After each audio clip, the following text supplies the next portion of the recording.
दुनिया एक बार फिर एक बड़े कॉन्फ्लिक्ट के दहाने पर खड़ी है।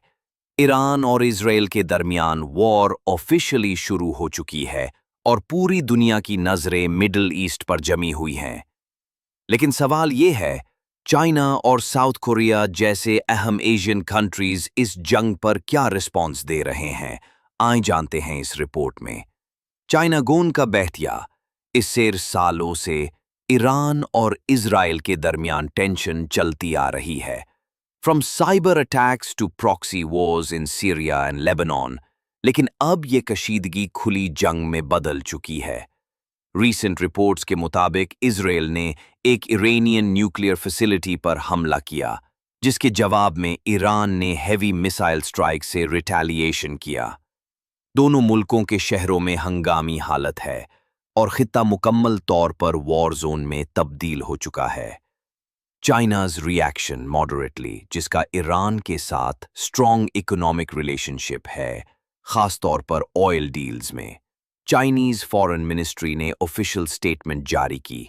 हम दोनों फरीकैन से कहते हैं कि फौरन जंग बंद करें और मुज़ाकरात की तरफ आएं। लेकिन बैकग्राउंड में चाइना बहुत कैलकुलेटेड तरीके से रिएक्ट कर रहा है। वो ना इजराइल का साइड ले रहा है और ना ही ईरान का।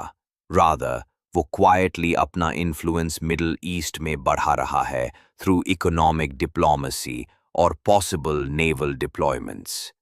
अब आते हैं साउथ कोरिया की तरफ, जो कि यूएस का क्लोज एलाय है, लेकिन साथ ही साथ एनर्जी इंपोर्ट्स के लिए मिडिल ईस्ट पर भी डिपेंड करता है। साउथ कोरियन हुकूमत ने एक बैलेंस्ड स्टेटमेंट दी। हम जंग की मुजम्मत करते हैं और अमन की बहाली की अपील करते हैं। साथ ही साथ साउथ कोरियन आर्मी ने अपनी अलर्ट लेवल बढ़ा दी है, क्योंकि नॉर्थ कोरिया इस केओस से फायदा उठा सकता है। और इधर मार्केट्स में भी पैनिक नजर आ रहा है, स्पेशली ऑयल प्राइसेस में तेजी से इजाफा हो रहा है। Conclusion, what comes next? ये जंग सिर्फ ईरान और इजराइल की नहीं, ये एक नई ग्लोबल डिवाइड को जन्म दे सकती है।